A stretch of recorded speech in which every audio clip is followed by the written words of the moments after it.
सकाळी 4 सुमार चोर येयल्ले 3 जाण तितूंतले एकलो पडून गेला आनी 2 जाण उरले ते आमी ते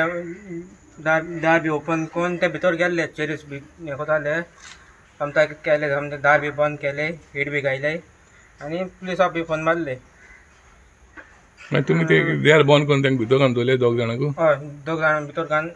भायल्यान हीट हे केलो तांकां बंद करून दवरले भितर घालून दवरले हय आनी एकलो पळोवन गेलो एकलो पडून गेला